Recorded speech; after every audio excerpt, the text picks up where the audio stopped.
ሰላም ላላችሁ ይሁን።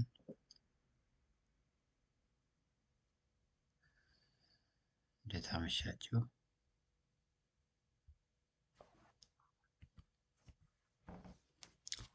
ስሜ ምላሽ አድጎ ይባላል። በሙያ ሶሲዮሎጂስት ነኝ። ስነ መለኮትም በተወሰነ መልኩ ተምሬያለሁ። እስካሁን ድረስ ምናልባት የምታውቁኝ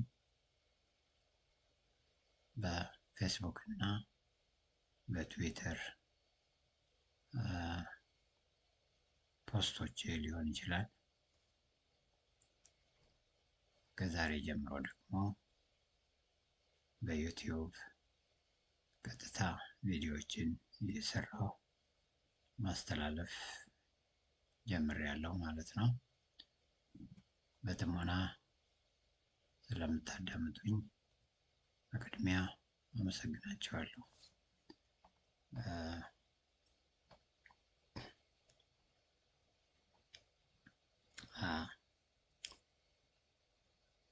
ይህ የዛሬው ቪዲዮዬ ምናልባትም ወደፊት ለማቀርባቸው ተከታታይ ጠቃሚ ትምህርቶች እንደ መነሻ እንደ መንደርደሪያ የሚያገለግል ትምህርት ይሆናል። በፓወርፖይንት ፎርም ነው ያቀረብኩት። ፓወርፖይንቱንም በእንግሊዘኛ አዘጋጅቼዋለሁ።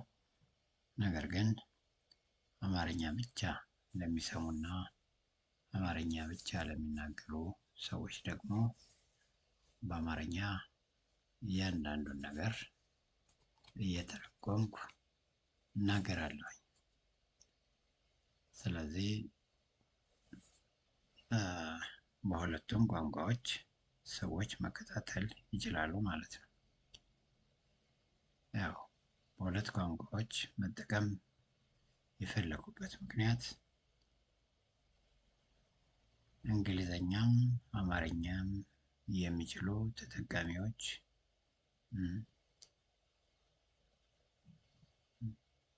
በአግባቡ እንዲከታተሉ ማሰብና የተጠቃሚዎችንም ብዛት ለማብዛት ሲባል ነው።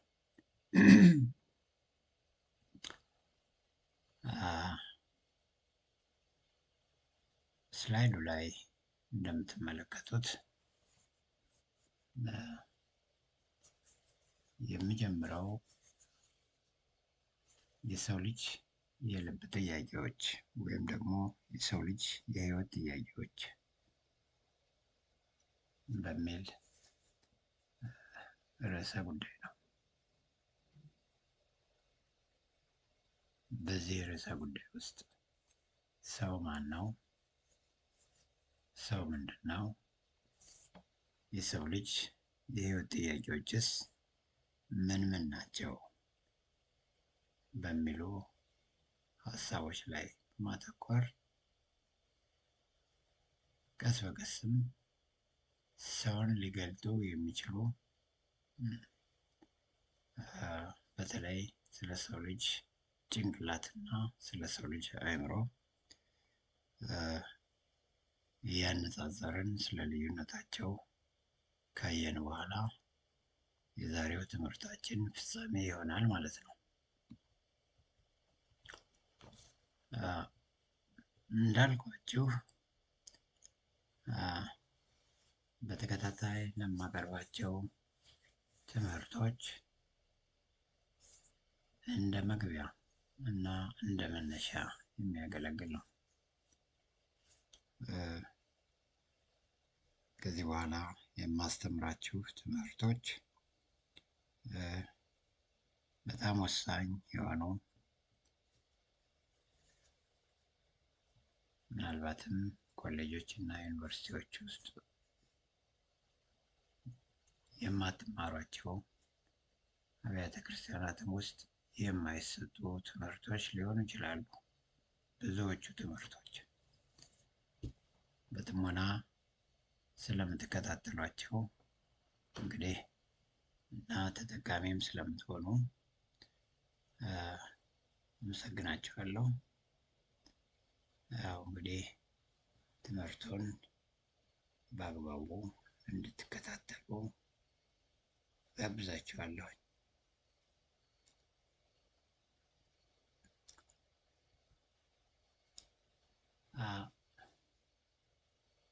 እንግዲህ ይህን ቪዲዮ የጀመርኩበትን ዕለት እና ሰዓት ማስታወስ እወዳለሁ።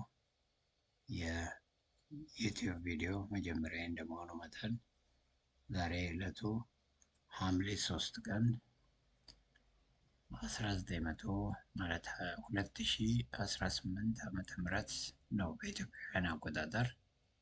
ሰዓቱ ደግሞ ከሌሊቱ 8 ሰዓት ከ26 ደቂቃ ነው። ይህንን ካልኩኝ ቀጥታ ወደ ትምህርቱ ከመግባቴ በፊት በአንድ የጥናት ግኝት ላይ የተወሰኑ ነገሮችን ለመናገር እወዳለሁ። እንዲህ አይነት ትምህርቶችን የሰው ልጆች በሚከታተሉበት ጊዜ፣ በሚያዳምጡበት ጊዜ ወይም በሚያዩበት ጊዜ እጆቻቸውን በደረታቸው ላይ አድርገው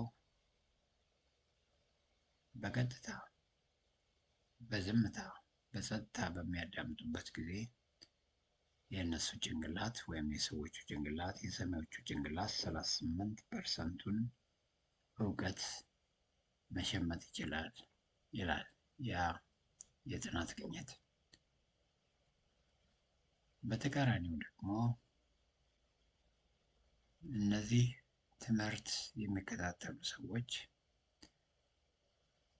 ማስታወሻና እስክሪብቶ ይዘው የሚሰጠውን ትምህርት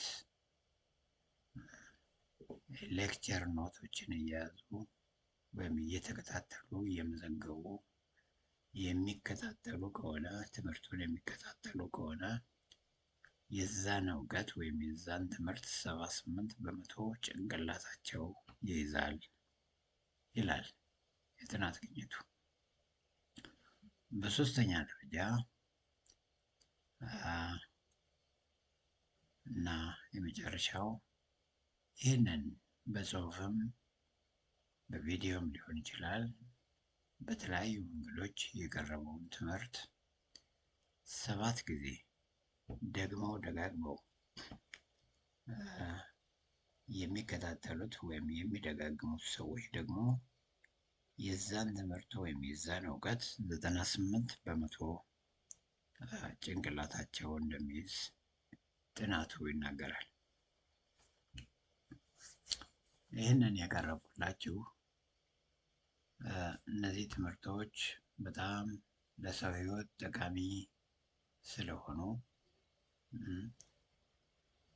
ብትችሉ ማስታወሻ እየያዛችሁ ብትከታተሉ፣ ከዛም ደግሞ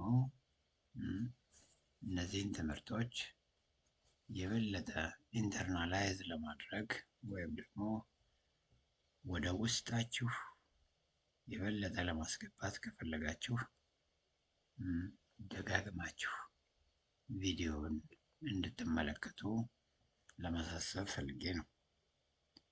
እንግዲህ ቀጥታ ወደ ትምህርቱ እንገባለን። አሁንም ዋናው ርዕሴ የሰው ልጅ የልብ ጥያቄዎች የሚል ነው። ሰው ልጅ የልብ ጥያቄዎች ወይም የሰው ልጅ የህይወት ጥያቄዎች የሚል ነው ዋናው ጥያቄ። ልብ ከህይወት ጋር የተያያዘ ነገር ነው። ትንሽ ስለ ልብ ብናገር ጥሩ ነው። ሰዎች አንድ ልብ ያውም በደረታቸው ስር ያለ ልብ ብቻ እንዳላቸው አድርገው ያስባሉ። በመሰረቱ የሰው ልጅ 2 ልቦች አሉት። የመጀመሪያው ልቡ በደረት ስር ያለው ልብ ሲሆን ሁለተኛው ልቡ ደግሞ ትልቁ ልብ የሚባለው ወይም ደግሞ የሰው ልጅ ትልቅ ልብ የሚባለው በነፍሱ ውስጥ በተለይም ደግሞ በአእምሮ ውስጥ የሚገኘው ሰብኮንሽስ ማይንድ የተባለው የአእምሮ ክፍል ነው።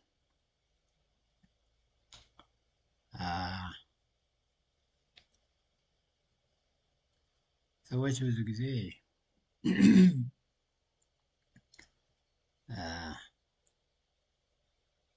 አንድን ሰው እወድሃለሁ ወይም እወድሻለሁ ለማለት ወይንም ደግሞ ሀገሬን እወዳለሁ ለማለት ቀኝ እጃቸውን ደረታቸው ላይ ሲጭኑ እንመለከታለን። ያ እንግዲህ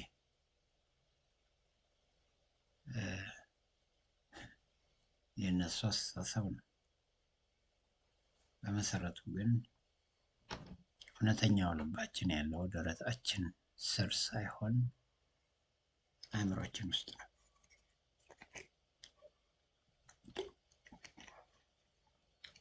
ይህንን እንድትረዱ እፈልጋለሁ።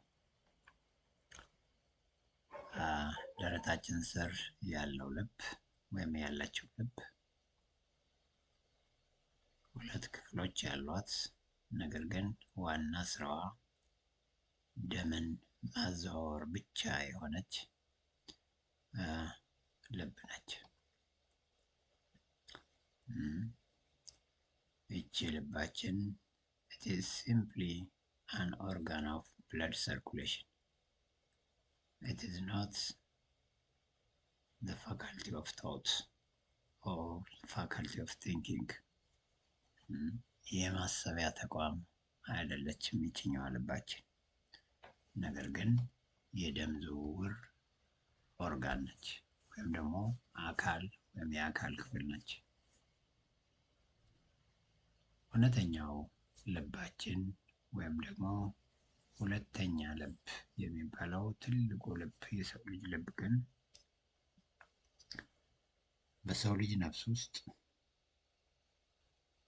ብሎም በሰው ልጅ አእምሮ ውስጥ የሚገኝ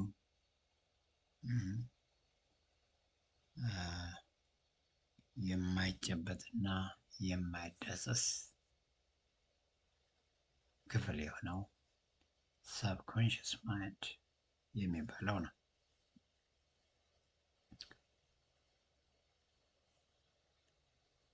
ብዙውን ጊዜ ብዙ ሰዎች ለውጥ በህይወታቸው ቶሎ አይመጣም። ሰዎች አብዛኛው ሰው የተለወጠ ሰው ሆኖ አያገኙትም።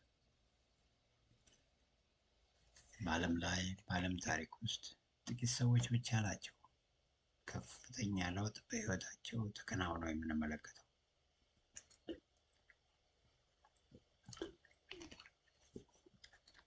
ጥቂት ሰዎች ናቸው በዓለም ላይ ስኬታማ ሆነው የምንመለከታቸው።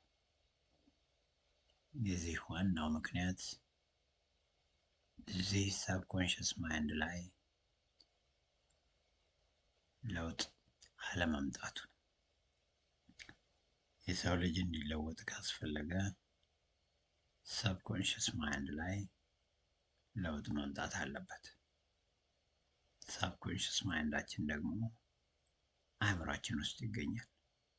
በሰፊው ብንመለከተው ይህ አእምሯችን በቀጥታ ነፍሳችን ውስጥ ይገኛል። የሰው ልጅ ነፍስ 3 ክፍሎች አሉት። ብዙዎቻችሁ እንደምታውቁት ሀሳብ፣ ስሜት፣ ፈቃድ ወይንም ደግሞ ማይንድ፣ ኢሞሽን እና ዊል ይባላሉ። እነዚህ የነፍስ ዋና ዋና ክፍሎች ናቸው። ሀሳብ የሚለውን ማይንድ በሚለው ነው የምንተካው፣ በእንግሊዘኛው ማለት ነው፣ በፈረንጅኛው። ስለዚህ ማይንድ የሀሳብ ቦታ ስለሆነ ማለት ነው። ኤኒዌይ እንግዲህ ምንድነው ትልቁ የሰው ልጅ ጥረት ሊያደርግ የሚገባው ነገር ሰብኮንሽስ ማይንዱ እንዲቀየር ነው መታገል ያለበት። ሰብኮንሽስ ማይንዱ እንዲቀየር ምን ማድረግ እንዳለበት ምናልባት ወደ መጨረሻ አካባቢ ልንመለከት እንችላለን። እስኪ አሁን ስለ ሰው ማንነት እንመልከት። ሰው ማን ነው? የሰው ልጅ ምንድን ነው የሚለውም በመጀመሪያ ብንመለከት ጥሩ ይመስለኛል።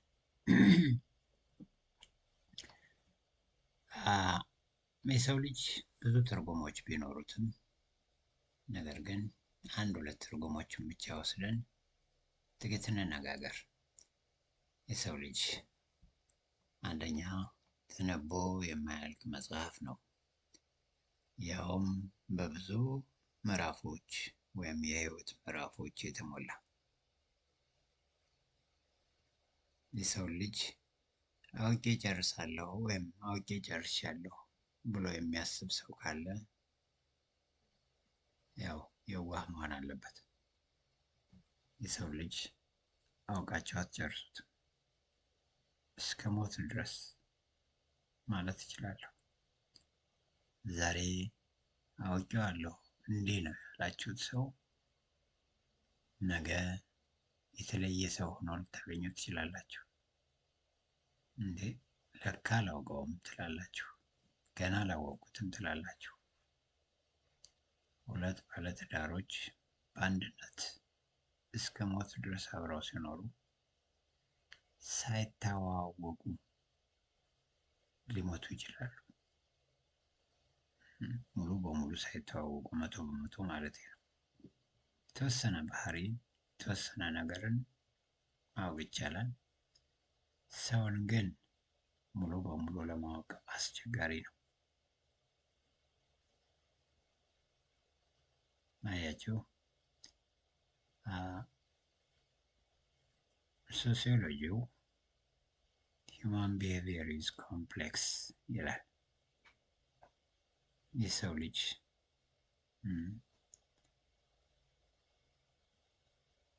ቢሄቪየር ወይም ስነ ልቦናው ወይም የሰው ልጅ ውስጣዊ ውቅሩ ውስብስብ ነው ይላሉ ሳይንቲስቶቹ። እና የሰው ልጅ ማወቅ እንዲህ ቀላል ነገር እንዳልሆነ እንድንረዳ ነው። የሰው ልጅ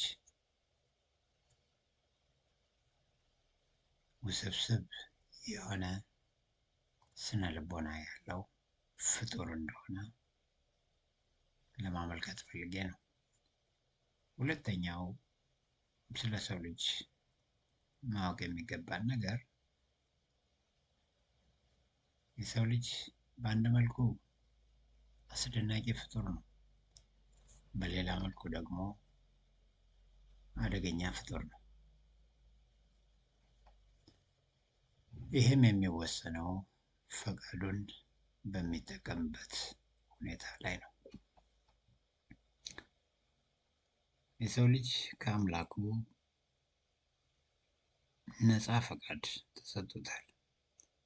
ይህ ነፃ ፈቃድ የስ ወይም ኖ ይሆናል ወይም አይሆንም፣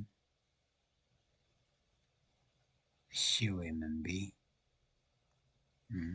የማለት ኃይል እንዲኖረው አድርጎታል የሰው ልጅ። በጣም የሚገርማችሁ ፈጣሪ የራሱን ፈቃድ ቀንሶ ነው በቀጥታ የሰው ልጅ ሲፈጠር በመንፈሱ አማካኝነት ፈቃድን በእርሱ ውስጥ ያስቀመጠው። እጅግ በጣም የሚገርመኝ ነገር ፈቃዳችንን ፈቃዳችን በራሳችን ቁጥጥር ስር ነው። ፈጣሪ እንኳን ራሱ በፈቃዳችን ላይ ተጽዕኖ አድርጎ በግድ ሊያስገድደን አይችልም። ይሄን ልናውቅ ይገባል። ዝም ብሎ የሚተኛን ሰው ፈጣሪ ከአልጋው ላይ አንስቶ በግድ አያንበረክከውም፣ ወይም ደግሞ እንዲጸልይ አያደርገውም፣ ወይም ደግሞ በግድ መነኝ ሊለው አይችልም።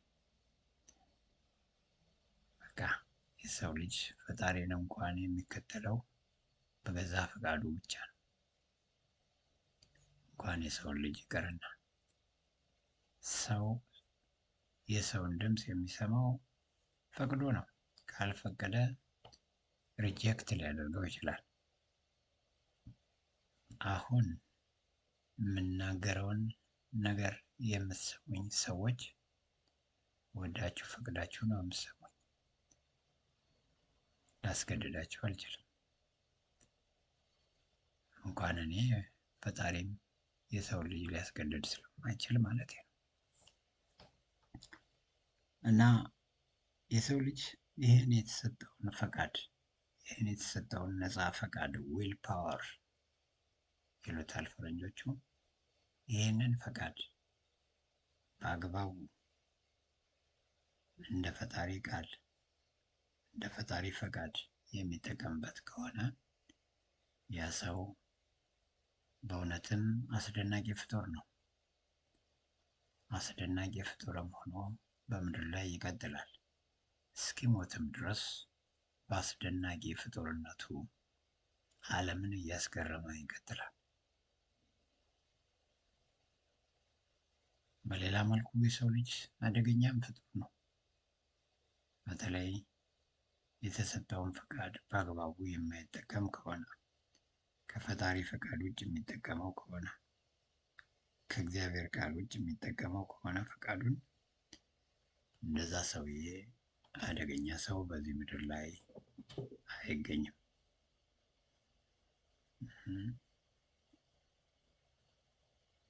አንድን ሰው ሁለትን ሰው አይደለም ትውልድንም ሊገድል ይችላል። ያ ሰው ፈቃዱን በአግባቡ የማይጠቀምበት ከሆነ ማለት ነው። ለዛ ነው የሰው ልጅ እንግዲህ አስደናቂ ፍጡር ብቻ ሳይሆን አደገኛም ፍጡር ነው የምንለው። እስካሁን ይህን ያህል ስለ ሰው ልጅ ከተናገርን የሰው ልጅ የህይወት ጥያቄዎች አሉ፣ የልብ ጥያቄዎች አሉ። እነዚህ ዋና ዋና የሚባሉ የህይወት ጥያቄዎች ምንድን ናቸው የሚሉትን ወይም ደግሞ የሚለውን ጥያቄ እንመልስ። የሰው ልጅ እንግዲህ ከአምላኩ በብዙ ርቆ የሚገኝ እንደመሆኑ በሎኬሽን ደረጃ ማለት ነው። ምክንያቱም እግዚአብሔር ዙፋኑን በሰማይ ያዘጋጀ ምድርን ግን ለሰው ልጆች ሰጣት እንደሚለው መጽሐፉ የእግዚአብሔር ሄድኳርተር ያለው ዋና ቢሮ ያለው ሰማይ ላይ ነው። እኛ ጋር ሊገኝ የሚችለው በመንፈሱ ብቻ ነው። ለእኛ ደግሞ የተሰጠው ሎኬሽን ወይም ክልል ሪጅን ምድር የምትባለዋ ፕላኔት ነች ለሰው ልጆች እና ከአምላክ በብዙ ርቀን የምንኖር እንደመሆናችን ህይወታችን ብዙውን ጊዜ በወሳኝ ጥያቄዎች የተሞላች ነች እና የሰው ልጆች በሙሉ 5 ጥያቄዎችን ራሳቸውን ይጠይቃሉ ብዙውን ጊዜ ማለት ነው። በተለይ አእምሯቸው በሚረጋጋበት ጊዜ፣ መንፈሳቸው በሚረጋጋበት ጊዜ፣ አካላቸው ትክክለኛ እረፍትን በሚያገኝበት ጊዜ ብቻቸውን ሜዲቴት በሚያደርጉበት ጊዜ በሚያሰላስሉበት ጊዜ 5 ጥያቄዎችን ይጠይቃሉ። አንደኛው ጥያቄ እኔ ማን ነኝ? Who am I? የሚለው ጥያቄ ነው። ይህ ጥያቄ የማንነት ጥያቄ ነው፣ ወይም ደግሞ ማንነትን ለማወቅ አይደንቲቲን ለማወቅ የሚደረግ ጥያቄ ነው። ሁለተኛው ጥያቄ ከየት ነው የመጣሁት? Where am I from? የሚል ጥያቄ ነው። ከየት ነው የመጣሁት? ይሄ ምንጭን ለማወቅ መነሻን ስርን ለማወቅ የሚደረግ ጥያቄ ነው። ሶስተኛው ጥያቄ እዚህ ምድር ላይ የምኖረው ለምንድን ነው? Why am I here? እንዲህ አይነቱ ጥያቄ ደግሞ የዓላማ ጥያቄ ነው። ዋይ ያለበት ቦታ ሁልጊዜ ፐርፐዝን ያመለክታል። ስለዚህ ለምንድን ነው በዚህ ምድር ላይ የምኖረው የሚለው ጥያቄ የዓላማ ጥያቄ ነው። የመኖሪያ ዓላማ ምንድን ነው የሚል ጥያቄ ነው። አራተኛው ጥያቄ ለዚች ምድር ምን ማበርከት እችላለሁ? ምን አቅም በውስጥ ያለ፣ ምን የተደበቀ ሀብት በውስጥ ያለ፣ ይሄ ፖቴንሻል ወይም ደግሞ በውስጣችን ያለውን ፖቴንሻል ለማወቅ የሚጠየቅ ጥያቄ ነው። በአምስተኛ ደረጃ የት ነው የሚሄደው? ይህ ፍጻሜን ለማወቅ የሚደረግ ጥያቄ ነው። የሰው ልጅ ዴስቲኒ ምንድን ነው? የመጨረሻ ምንድን ነው? ፍጻሜ ምን ይሆን ብሎ ራሱን ይጠይቃል። እስኪ ትንሽ ዘርዘር አድርገን እነዚህን 5 ጥያቄዎች እንመልከታቸው። እኔ ማን ነኝ የሚለውን ጥያቄ ስንመለከት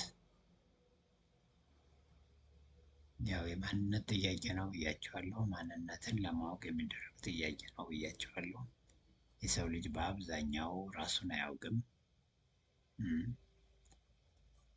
ራሱን የማያውቅ ሰው ደግሞ ልክ እንደ ሌሎች ሰዎች መስሎ ይኖራል። ራሳቸውን የማያውቁ ሰዎች የሌሎችን ሰዎች ስታይል፣ የሌሎችን ሰዎች ፋሽን፣ የሌሎችን ሰዎች ያነጋገር ዘይቤ፣ የሌሎችን ሰዎች ያኗኗር ዘይቤ፣ የሌሎችን ሰዎች ያመጋገብ ዘይቤ እየተጠቀሙ እያስመሰሉ ሊኖሩ ይችላሉ። ያ ማለት ራሳቸውን ሆነው እየኖሩ አይደለም ማለት ነው። የሰው ልጅ ትልቅ የሚባለው ሰውን መስሎ ሲኖር ሳይሆን ራሱን ሆኖ ሲኖር ነው። ምክንያቱም ልዩ የሆነ ዩኒክ የሆነ ፊቸር በውስጣችን አለ። አይገርማችሁም? በዓለም ላይ 8.3 ቢሊዮን በላይ ህዝብ አለ በአሁኑ ሰዓት። ሁሉም የተለያየ አሻራ አለው።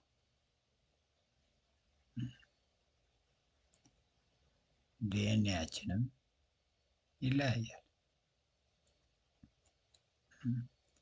እያንዳንዳችን ዩኒክ የሆነ ስጦታ አለን፣ ጊፍት አለን።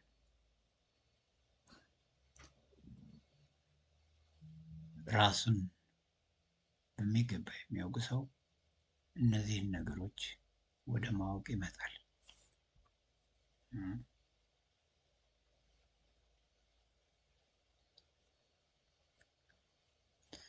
በመሰረቱ ራስን ለማወቅ በመጀመሪያ ከየት እንደመጡ ማወቅ ያስፈልጋል። ራሱን ከየት እንደመጣ የማያውቅ ሰው ራሱንም ለማወቅ ይቸገራል።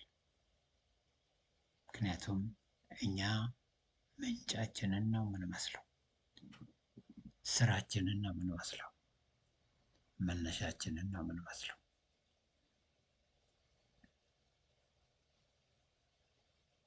እና ብዙ ሰዎች ብዙውን ጊዜ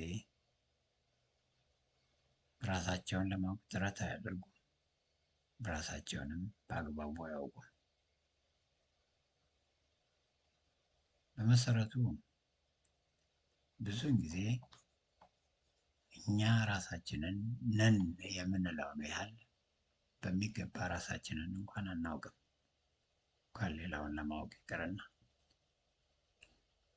በስጋ ስንመላለስ ማለት ነው።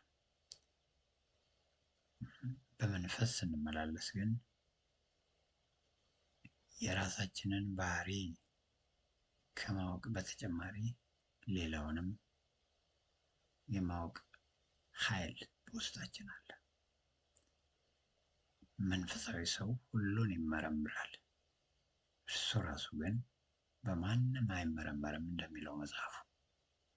አያችሁ፣ መንፈሳዊ ሰው ሁሉን ይመረምራል፣ እርሱ ራሱ ግን በማንም አይመረመርም ይላል።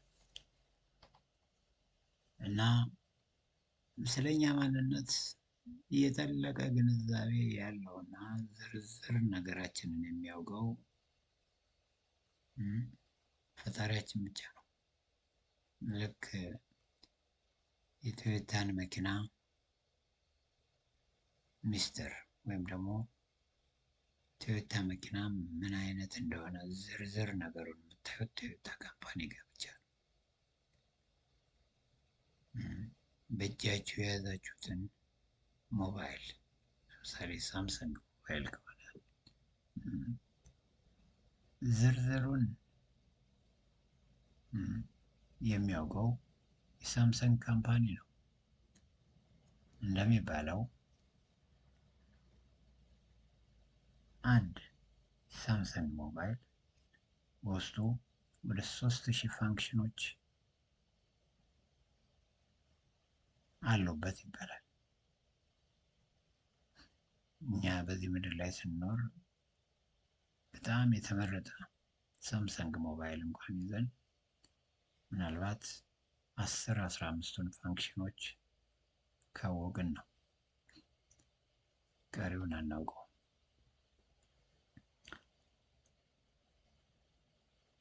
ልክ እንደዚህ ሁሉ የሰው ልጅ እኔ እንዲህ አይነት ነኝ ብሎ የሚናገረውን ያህል ራሱን ጠንቅቆ አያውቅም። ፈጣሪው ግን የፈጠረውን ፍጡር ጠንቅቆ ያውቃል። እና እኔ ማን ነኝ የሚለውን ጥያቄ ሁልጊዜ ልንጠይቀው የሚገባ ጥያቄ ነው። በመሰረቱ ይህንን ጥያቄ የመለሱ እጅግ በጣም ጥቂት የዓለማችን ሰዎች ናቸው። ከ90% በላይ የሆነው የዓለም ሕዝብ እኔ ማን ነኝ የሚለውን ጥያቄ አይመልሰውም። ማንነቱን ጠንቅቆ አያውቅም ለማለት ፈልጌ ነው። ሁለተኛ ደረጃ ከየት ነው የመጣሁት? where am I from? እንዲህ አይነቱ ጥያቄ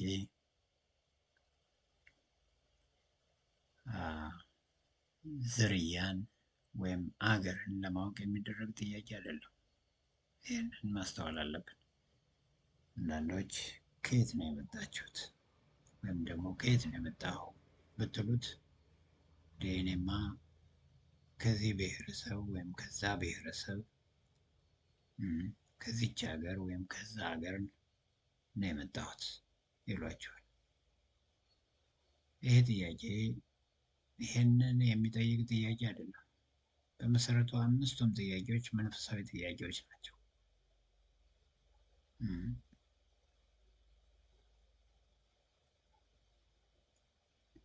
ያ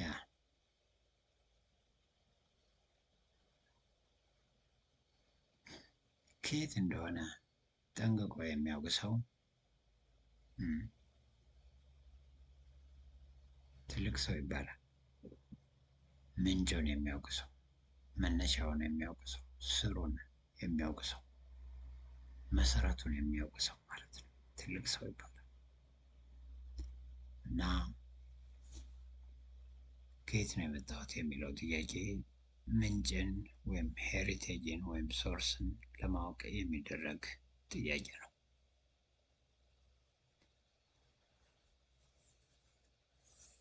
ያው አንደኛው ተራ ቁጥር እንዳልኩት አሁንም እጅግ ብዙ የዓለም ሕዝብ ከየት እንደመጣ ራሱ አያውቅም። ያው ከዝንጀሮ ነው የመጣሁት ብሎ የሚያስብ ሰው አለ። እጅግ ብዙ።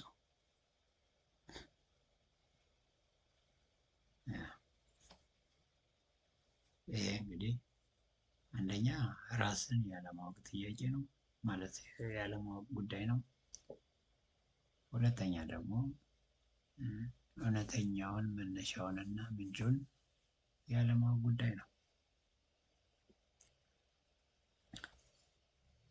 በሶስተኛ ደረጃ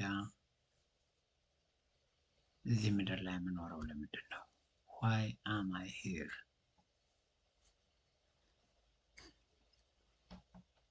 ለምንድን ነው የተጸነስኩት? ለምንድን ነው የተወለድኩት? ለምንድን ነው በዚህ ምድር ላይ የምኖረው?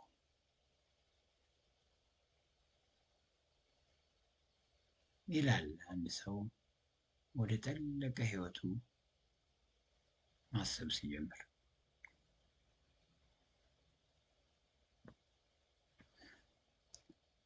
ከየት እንደሆነ የማያውቅ ሰው ወይም ከየት እንደመጣ የማያውቅ ሰው፣ ማን እንደሆነ የማያውቅ ሰው፣ ማንነቱን የማያውቅ ሰው በዚህ ምድር ላይ ለምን እንደሚኖርም ሊያውቅ አይችልም። ማንነቱን የሚያውቅ ሰው እና ከየት እንደመጣ የሚያውቅ ሰው ግን በዚህ ምድር ላይ ለዓላማ እንደሚኖር የተረዳ ሰው ነው እና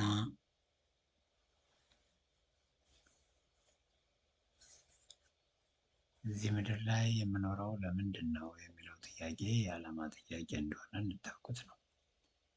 ዓላማ ሁልጊዜ በአንድ ፕሮዳክት ውስጥ ወይም ደግሞ በአንድ ምርት ውስጥ የተቀመጠ ነገር ነው። ከውጭ የምትፈልጉት ነገር አይደለም። በሰው ልጅ ውስጥ ዓላማን ለምሳሌ በሰው ልጅ ውስጥ ነው የምታገኙት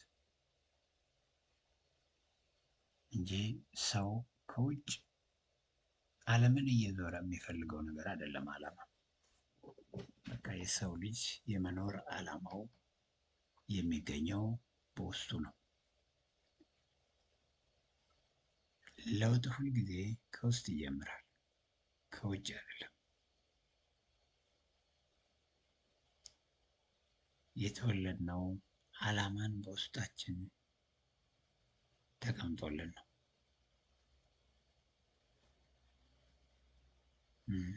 ዓላማ የሚባል ትልቅ ነገር በውስጣችን ተቀምጦ ነው የተፈጠርነው፣ የተወለድነው። ይሁን እንጂ ባህላችን ይህንን እንድናውቅ አያበረታታንም። ትምህርት ቤቶቻችን፣ ኮሌጆቻችን እንዲህ አይነቱን ጥያቄ እንድንመልስ አያነሳሱንም። በዚህ ምድር ላይ የምኖረው ለምንድን ነው የሚለውን ጥያቄ የትኛውም ዩኒቨርሲቲ አይመልስላችሁ። በቃ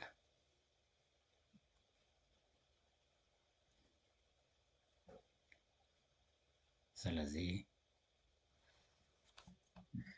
በዚህ ምድር ላይ የምኖረው ለምንድን ነው የሚለው ጥያቄ ሁልጊዜ የዓላማ ጥያቄ ሆኖ ይቀጥላል። የሰው ልጅ ያለ ዓላማ በዚህ ምድር ላይ አልተቀመጠም። በቃ እግዚአብሔር በሰማይ ላይ ዙፋኑ ላይ ተቀምጦ ምድርን ለምን ራሱ ጋር ማለት ሰውን ለምን ራሱ ጋር ያስቀምጠው? ለምን ምድር ላይ ኑር አለው? በቃ ይህን ማወቅ ትልቅነት ነው። እግዚአብሔር በሰማይ ዙፋን ላይ ተቀምጦ ምድርንም ይገዛል፣ ይታወቃል። የሰማይ ፍጥረታትንም ይገዛል፣ ይታወቃል። ከምድር በታች ያለውንም ዓለም ይቆጣጠራል፣ ይታወቃል። ግን የሰው ልጅ በዚህ ምድር ላይ ሲቀመጥ አምላኩን ወክሎ የአምላኩን ባህሪ በዚህ ምድር ላይ እንዲገልጥ ተፈልጎ ነው። ያለ ዓላማ አይደለም የኖረው። ወደ ዝርዝር አልገባም። ወደፊት በሚኖሩን ትምህርቶች ዝርዝር ነገሮችን አቀርባለሁ። አራተኛው ጥያቄ ምን መስራት እችላለሁ? ዋት ካን አይ ዱ የሚለው ጥያቄ ነው። ምን ያህል ነው አቅሜ? እውነተኛው ችሎታዬስ እስከየት ድረስ ነው? እውነተኛው ብቃቴ ምን ያህል ነው የሚለው ይሄ የፖቴንሻል ጥያቄ ነው። ፖቴንሻል ስለሚለው ቃል ትንሽ መናገር እፈልጋለሁ። ፖቴንሻል የተደበቀ እምቅ ኃይል፣ እምቅ ሀብት ልንለው እንችላለን። በምሳሌ ላብራራላችሁ።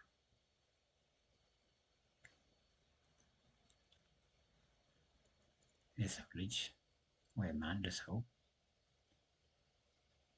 ትምህርት ተምሮ ዲግሪ ቢይዝ ዲግሪውን ከያዘው በኋላ ያ ዲግሪ ለእርሱ ፖቴንሻል መሆኑ ያከትማል። ለእርሱ ፖቴንሻሉ ከዚህ በኋላ ዲግሪ ከያዛችሁ በኋላ ፖቴንሻላችሁ ማስተርስ የሚባለው የትምህርት ክፍል ነው። በቃ ዲግሪውን ኦልሬዲ ይዛችሁታል። ሁለተኛው ዲግሪ ላይ ነው እንግዲህ የእናንተ ፖቴንሻል ያለው። አሁንም ሁለተኛውን ዲግሪ ለመያዝ ብቃት አለኝ ነው የምትሉት ማለት ነው። ማስተርስ ያለው ሰው ደግሞ ማስተርስ ለሱ ፖቴንሻል አይደለም፣ ፒኤችዲ ለመያዝ ያለው ብቃቱ ነው እንግዲህ ፖቴንሻሉ ይዛ ሰው። ስለዚህ ፖቴንሻል ገና ያልጨበጣችሁት ያልያዛችሁት ነገር ግን ልትጨብጡት እና ልትይዙት የምትችሉት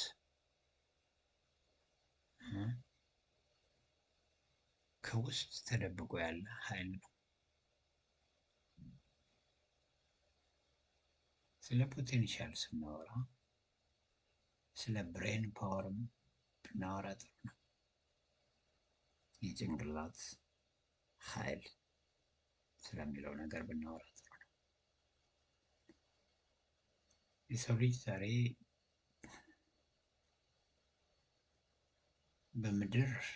ምድርን ከጫፍ እስከ ጫፍ አስሷል። እንግዲህ ጂኒየስ ማይንድ አላቸው ስለሚባሉ ሰዎች ነው አሁን የማወራው። በባህር ውስጥም የባህር ውስጥ ፍጥረታትን ለማወቅ ትልቅ ጥረት እያደረገ ነው። ብዙ ፕሮግረስ አድርጓል። በአየር ላይም ልክ እንደዚሁ መንኮራኩር እየላከ ጨረቃ ላይ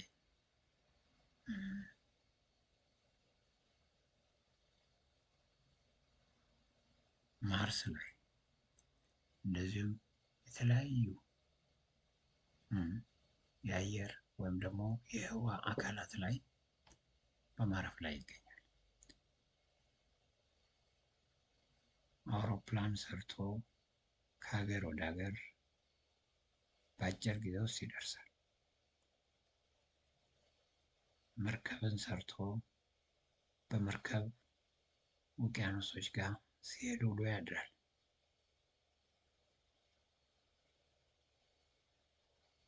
ኮምፒውተርን ሰርቶ ይኸው አሁን ቁጭ ብዬ እንደምናገረው መልእክቱን በኢንተርኔት ወይም ደግሞ በኢንተርናሽናል ኔትወርክ መልእክቱን ለዓለም ሁሉ ያስተላልፋል። ይህ ትልቅ ፕሮግረስ ነው። ደብዳቤ መጻጻፉን ወይም ደግሞ በፖስታ ደብዳቤ መላኩን ትቶ ዛሬ በቀጥታ በወርልድ ዋይድ ዌብ መልእክቱን ለዓለም ሁሉ በአንድ ያሰራጫል። በደቂቃዎች ውስጥ፣ በሰከንዶች ውስጥ። በጣም የሚገርማቸው የሰው ልጅ እዚህ ደረጃ ላይ ደርሶ እንኳን አሁን ድረስ 10% የጭንቅላቱን ኃይል ብቻ ነው የተጠቀመው። 10%ን ፖቴንሻሉን ብቻ ነው የተጠቀመው። 90%ን የጭንቅላቱን ኃይል የሰው ልጅ ገና አልተጠቀመም። አይገርማችሁም? የሰው ልጅ 90%ን የጭንቅላቱን ኃይል ቢጠቀም ምን አይነት አስደናቂ ፍጡር ሊሆን እንደሚችል ገምቱ።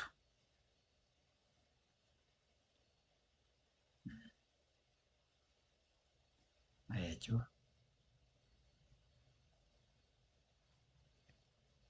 በመሰረቱ 10% ብቻ ነው በቃ ጭንቅላታችንን የተጠቀምንበት እስካሁን። ያ ማለት ራሳችንን ያለማወቃችን ችግርም የመነጨው ከዚህ ነው።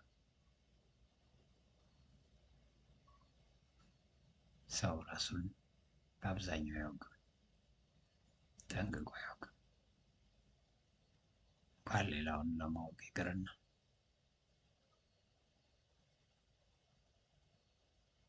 ስለዚህ አንድ ሰው መጥቶ ስላንተ ጠንቅቄ ያውቃለሁ ቢላችሁ አትመኑት። ከፈጣሪ ውጭ እናንተን ጠንቅቆ የሚያውቃችሁ ማንም የለም።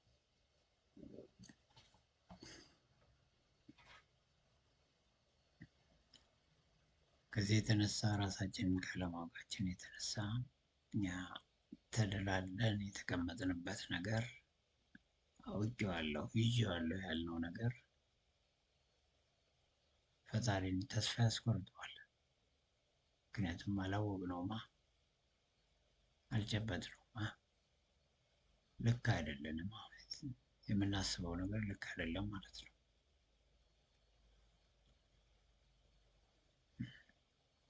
ልክ ሰማይ ከምድር እንደሚርቅ ሀሳቤ እንደ ሀሳባቸው አይደለም።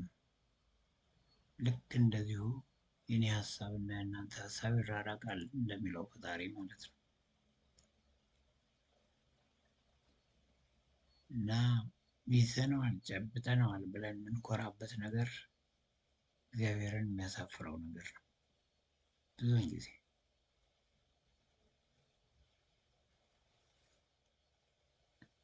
ስለዚህ ሊሚትድ የሆነ ፖቴንሻል እናያለን ማለት ፖቴንሻላችንን በተወሰነ መልኩ ብቻ ነው እየተጠቀምንበት ያለው። ሙሉ በሙሉ ግን አልተጠቀምንበትም። ሙሉ በሙሉ ብንጠቀምበትማ ምን አይነት አስደናቂ ፍጡሮች እንደሆነን በተረዳን ነበር። ይህን ስለማናደርግ ብዙ ጊዜ ስንፈራ፣ ስንጨነቅ፣ ተስፋ ስንቆርጥ፣ ወደ ኋላ ስንመለስ እንታያለን።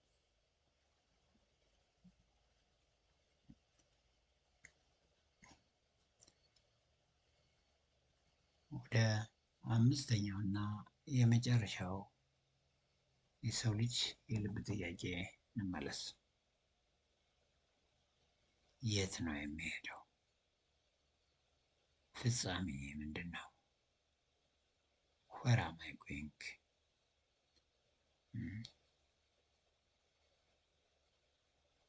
ይሄ ፍጻሜን የማወቅ ጥያቄ ነው። ቀደም ሲል እንደነገርኳችሁ ፍጻሜ ምንድን ነው ብሎ የሚኖር ሰው፣ እየጠየቀ የሚኖር ሰው አስተዋይ ሰው ነው።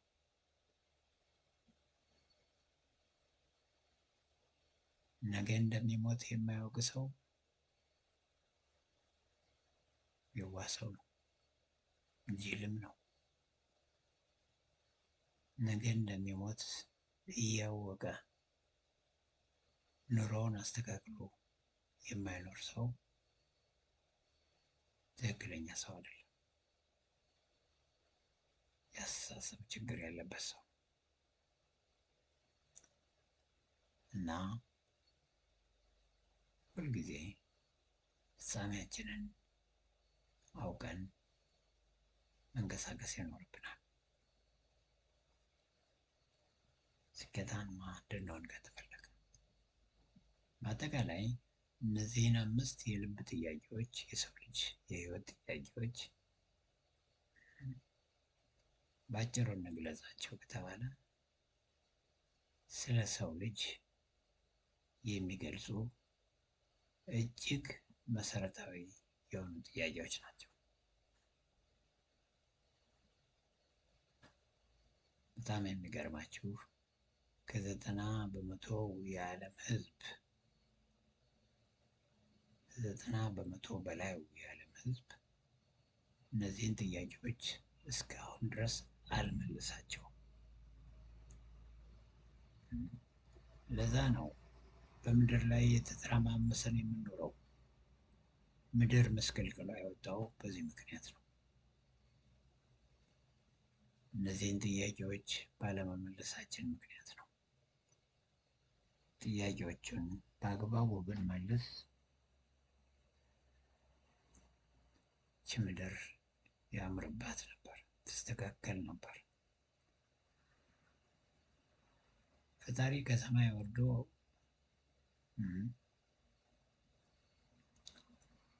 ምድርን ሊለውጣት አይችልም። ይህም ማወቅ አለባችሁ። በዚህ ምድር ላይ ኃላፊነቱ የተሰጠን ወይም ደግሞ የውክልና ስልጣኑ የተሰጠን እኛ የሰው ልጆች ነን።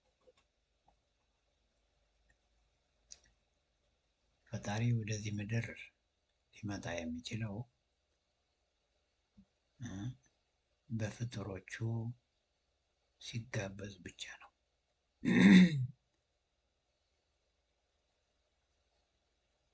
ለዛ ነው በምድር ላይ እጅግ ብዙ ውስብስብ የሆኑ ችግሮች፣ ረሃቡ፣ ቸነፈሩ፣ ጦርነቱ፣ ስቃዩ፣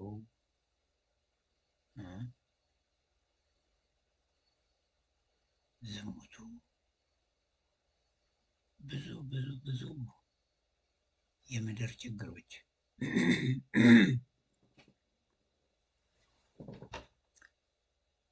በምድር ላይ ተንሰራፍተው የሚታዩት በሰው ልጅ ድካም ምክንያት ነው። ፈጣሪ ድካም ምክንያት አይደለም። ፈጣሪማ ምድሪቱን ታለማትም ልታጠፏትም የምትችሉት እናንተው ናችሁ። እዛው በምድር ላይ ኑሮ ምድርን አስረክቢያቸዋለሁ ብሏል። እሱ በሰማይ ዙፋኑን አዘጋጀ። ምድርን ግን ለሰው ልጆች ሰጣት ይላል መዝሙረ ዳዊት ላይ። ስለዚህ 90% የዓለም ሕዝብ እነዚህን 5 የልብ ጥያቄዎች ገና አልመለሰም። ይህ ደግሞ ትልቅ ውድቀት ነው።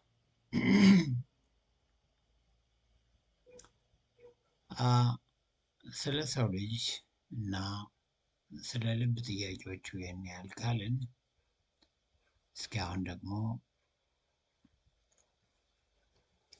ስለ ሰው ልጅ ጭንቅላትና ስለ ሰው ልጅ አእምሮ ልዩነት እንመልከት። ብዙ ሰዎች ብዙውን ጊዜ ጭንቅላትና አእምሮ አንድ እንደሆኑ አድርገው ያስባሉ።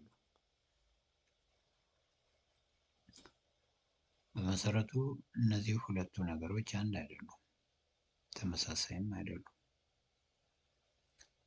ግን አብረው ሊሰሩ ይችላሉ። እስኪ ልዩነታቸውን እንመልከት። ዋና ዋና የሚባሉ ልዩነቶቻቸውን እንመልከት። ብሬን ወይም ደግሞ ጭንቅላት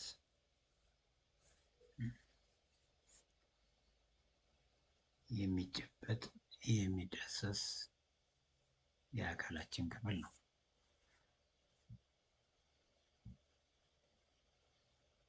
አእምሯችን ወይም ማይንዳችን ደግሞ የማይዳሰስ ሀሳባዊ የሆነ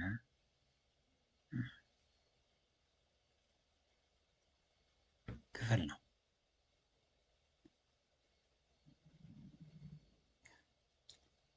ሌላው ልዩነት ጭንቅላታችን የራሱ የሆነ ቅርጽ አለው። አእምሯችን ግን አእምሮዬ እንዲህ አይነት ነው ቅርጹ ብለን በስዕል ልናስቀምጠው አንችልም። አእምሮ ቅርጽ የለውም።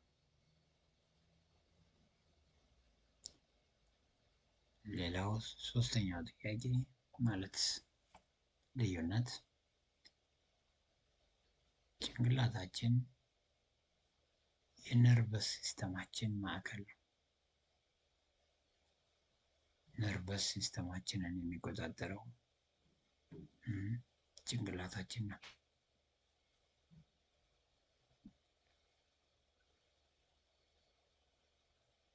አእምሯችን ሁልጊዜ እንዴት እንደምናስብ፣ ነገሮችን እንዴት እንደምንረዳ፣ እንደምንገነዘብ፣ እንዴት ተግባራዊ እንደምናደርጋቸው ይህን ስራ የሚሰራ አእምሯችን ነው። ሀሳብ ላይ አስተሳሰብ ላይ ያተኮራል ሁልጊዜ አእምሯችን። ሌላው ልዩነት ጭንቅላታችን ወይም ብሬን በእጃችን ልንዳስሰው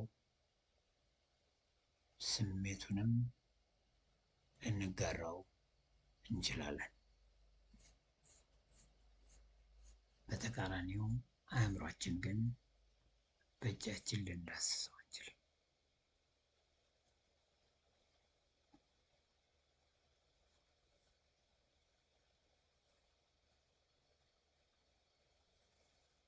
ሌላው ጭንቅላታችን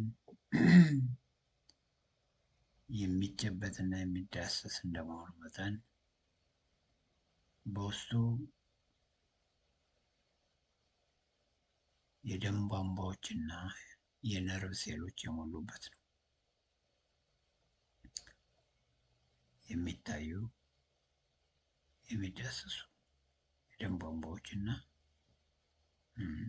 የነርቭ ሴሎች በጭንቅላታችን ውስጥ አሉ። አእምሯችን ግን በተቃራኒው የሚጨበጥ የሚዳሰስ ባለመሆኑ ምክንያት የደም ቧንቧም ይሁን የነርቭ ሴል በውስጡ የለም። ጭንቅላታችን በኮምፒውተር ቋንቋ እንግለጠው ቢባል ሃርድዌር ነው። አእምሯችን ግን ወይም ማይንዳችን ሶፍትዌር ነው።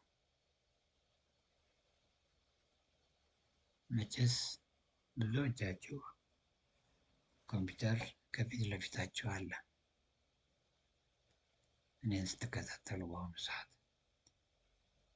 ያ የሚዳሰሰው እና የሚጨበጠው ኮምፒውተር ሃርድዌር ነው የሚታየው። ነገር ግን ያ ኮምፒውተር ሶፍትዌር የሚባልን ነገር ካልጫናችሁበት የምትፈልጉትን ያህል ጥቅም አታገኙበትም። እዛ ኮምፒውተር ላይ እዛ ሃርድዌር ላይ ሃርድዌር ብቻውን ዋጋ የለውም ማለት ነው። ልክ እንደዚሁ የሰው ጭንቅላት አእምሮ ከሌለበት ልክ እንደ ባዶ ዕቃ ነው። ብዙ ጊዜ ሰዎች ሰውን ሲሳደቡ ባዶ ጭንቅላት የሚል ስድብን ይናገራሉ። ምን ለማለት ፈልገው ነው? አእምሮ የማያስብ ትክክለኛ አስተሳሰብ የማይንሸራሸርበት በቃ ጥቅም የሌለው ጭንቅላት መሆኑን ለማመልከት ነው ይህንን የሚናገሩት። በሌላ መልኩ ያለውን ልዩነት ብንመለከት እስኪ በክፍሎቹ ደግሞ እንመልከት። ለምሳሌ ጭንቅላት ሴረብረም እና ብሬንስቴም የሚባሉ ዋና ዋና ክፍሎች ይኖሩታል። ከዚህ በላይ ሌሎችም ክፍሎች ያሉት፣ ነገር ግን ዋና ዋናዎቹ እነዚህ ናቸው። በሚቀጥለው ስላይድ ላይ በስዕል እንመለከታቸዋለን። እነዚህ የጭንቅላት ክፍሎች ናቸው፣ ዋና ዋና ክፍሎች። ወደ ማይንድ ብንመጣ፣ ወደ አእምሮ ብንመጣ ደግሞ ኮንሽስ ማይንድ፣ አንኮንሽስ ማይንድ፣ ሰብኮንሽስ ማይንድ የሚባሉ ሶስት ዋና ዋና ክፍሎች አሉት። ይህንንም በሚቀጥለው ስላይድ በስዕል መልክ ለማብራራት እሞክራለሁ፣ ለመግለጽ እሞክራለሁ። ሌላው ልዩነት ብሬን ወይም ደግሞ ጭንቅላት ውስን ነው፣ ሊሚትድ ነው። ማይንድ ወይም አእምሮ ግን አንሊሚትድ ነው ወይም ሊሚትለስ ነው፣ ገደብ የለውም። የአእምሮዬ ገደቡ እስከዚህ ድረስ ነው ብሎ መናገር ትክክለኛ ንግግር አይደለም። ጭንቅላቴ የሚያስበው እስከዚህ ድረስ ነው ማለት ግን ይቻላል። ስለዚህ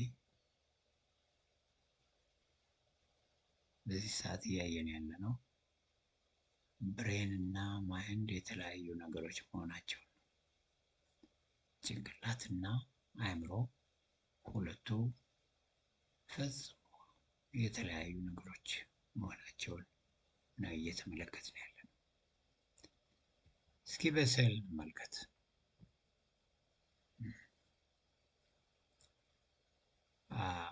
በመጀመሪያው ስዕል ላይ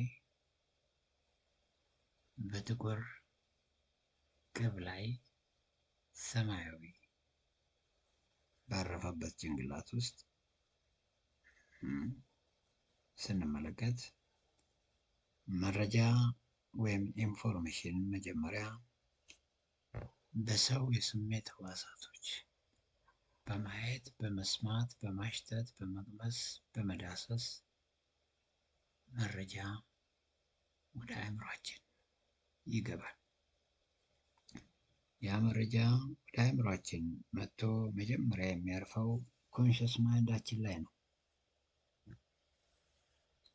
ከዛም ኮንሽስ ማይንዳችን ያንን መረጃ ወደ ሳብኮንሽስ ማይንዳችን ያስተላልፋል። ያ መረጃ ገንቢ መረጃ ሊሆን ይችላል፣ አሉታዊ መረጃም ሊሆን ይችላል። እና የሰው ልጅ ትልቁ ልቡ ዋናው ልቡ ሳብኮንሽስ ማይንድ ነው ብያቸዋለሁ ከዚህ ቀደም። የሰው ልጅ ሊለወጥ የሚችለው እውነተኛ ለውጥ በሰው ልጅ ህይወት ውስጥ ሊመጣ የሚችለው ሳብኮንሽስ ማይንዱ ሲለወጥ ብቻ ነው።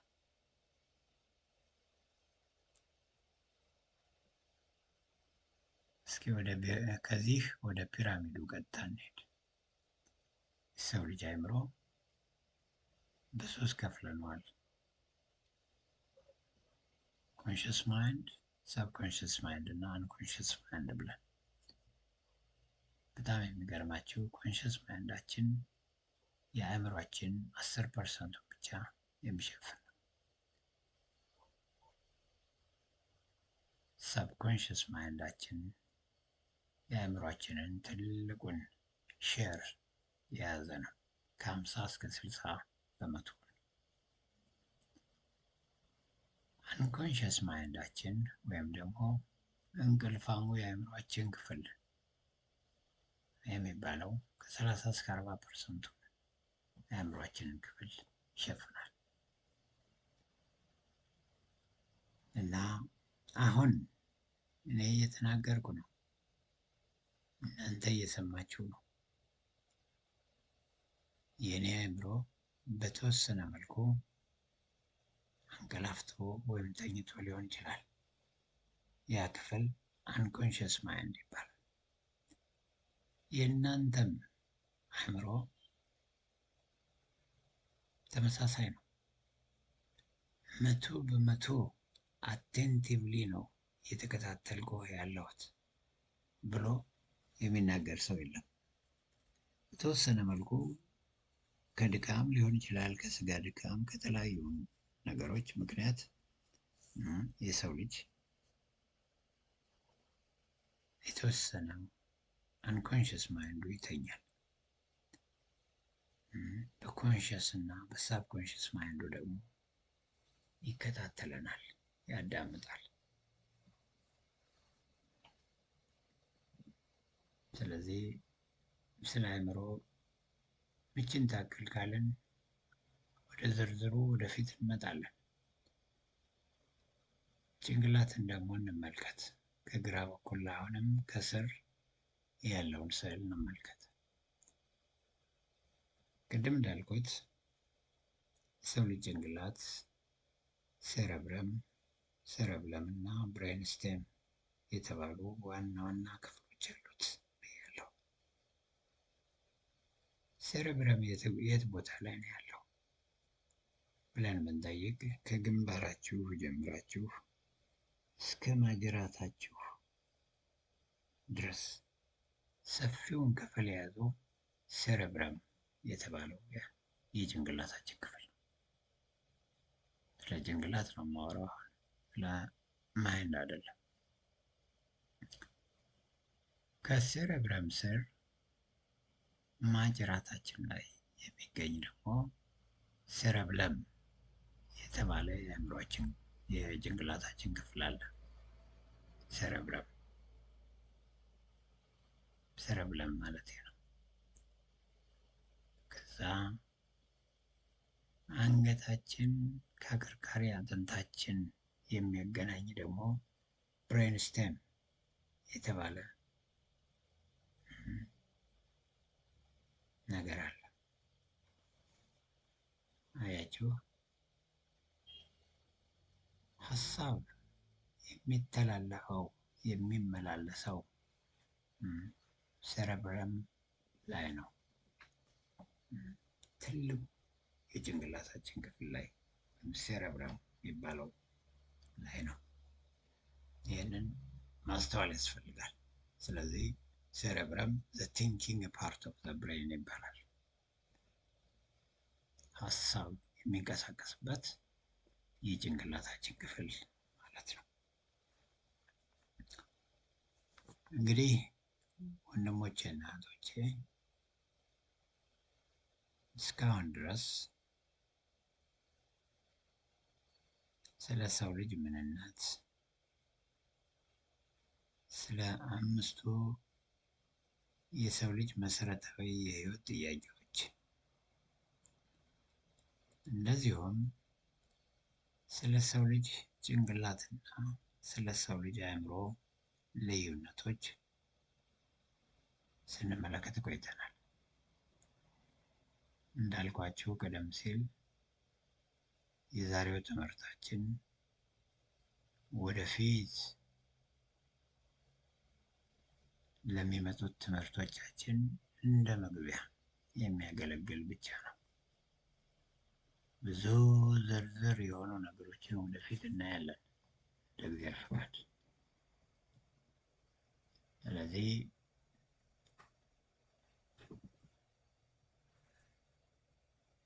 ይህንን ትምህርት እንግዲህ አይ ሆፕ ይጠቅማችኋል ብዬ አስባለሁ። በትክክል ገልጬላችሁ ከሆነ ገብቷችሁ ከሆነ ወይም ደግሞ አንደርስታንድ ማድረግ ከጀመራችሁ እንግዲህ ላይክ ማድረጋችሁ እንዳትረሱ፣ ሼር ማድረጋችሁ እንዳትረሱ፣ ሰብስክራይብ ማድረጋችሁ እንዳትረሱ፣ ፎሎ ማድረጋችሁ እንዳትረሱ፣ ኮፒ ሊንክ ማድረጋችሁ እንዳትረሱ። ምክንያቱም ይህ ትምህርት ጠቃሚ ትምህርት ነው ብላችሁ እስካመናችሁ ድረስ ጠቃሚ ነገሮችን ደግሞ ራስ ብቻ ይዞ የጋን ማብራት ከመሆን ይልቅ ለሌሎች ማካፈል ግዴታ ስለሆነ ነው። እኔ የተወሰነ አወኩ የምላትን ነገር ነው ለእናንተ እያስተላለፍኩ ያለሁት። እናንተ ደግሞ ለሌላው የማስተላለፍ ግዴታ ተጥሎባችኋል።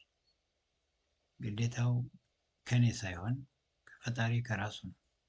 ምክንያቱም የሰው ልጅ ጸጋንና እውቀትን እየተከፋፈለ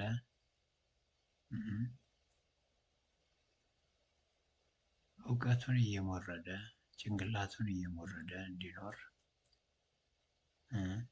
ጭንቅላቱን እየሳለ እንዲኖር የእግዚአብሔር ፈቃድ ነውና፣ ስለዚህ እስካሁን ድረስ ከኔ ጋር ስለቆያችሁ እስካሁንም በጥሞና ስለተከታተላችሁ እጅግ አድርጌ አመሰግናችኋለሁ። እንግዲህ በሚቀጥሉት ትምህርቶቻችን በየቀኑ በሚቀርቡት ትምህርቶቻችን ብዙ እውቀቶችን እንደምታገኙ፣ ብዙ ለህይወታችሁ የሚረዱ ነገሮችን እንደምታገኙ ባለሙሉ ተስፋ ነኝ። እስካሁን ስላዳመጣችሁኝ አመሰግናችኋለሁ። ታንኪዩ